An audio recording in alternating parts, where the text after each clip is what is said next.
जादुई तोता। एक दफ़ा का जिक्र है कि एक गांव में एक गरीब मगर नेकदिल लड़का आमिर रहता था। वो दिन भर मेहनत करता लेकिन किस्मत कभी इस पर मेहरबान ना हुई। एक दिन जंगल से लकड़ियां काटते हुए इसे एक जख्मी तोता मिला। तोता बोल सकता था। आमिर ने नरमी से तोते की मरहम पट्टी की और इसे अपने घर ले आया। चंद दिन बाद तोता ठीक हो गया और आमिर से कहा, तुमने मेरी जान बचाई है, मैं तुम्हारी मदद करूंगा। मैं जादुई तोता हूँ।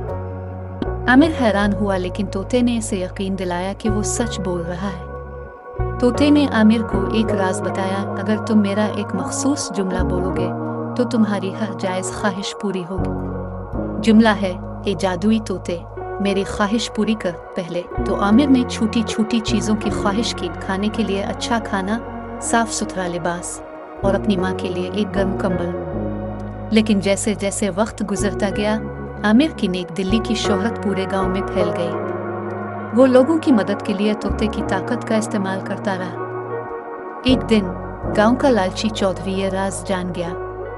उसने तोते को चुराने की कोशिश की, मगर जैसे ही उसने जुमला बोला, तोते ने उल्टा उसकी ख्वाहिश को रद्द कर दिया और चौधरी को सबक सिखाने के लिए उसे एक दिन के लिए मेंढक बना दिया। आखिर में आमिर ने तोते की ताकत का इस्तेमाल सिर्फ भलाई के लिए किया और गांव खुशहाल हो गया।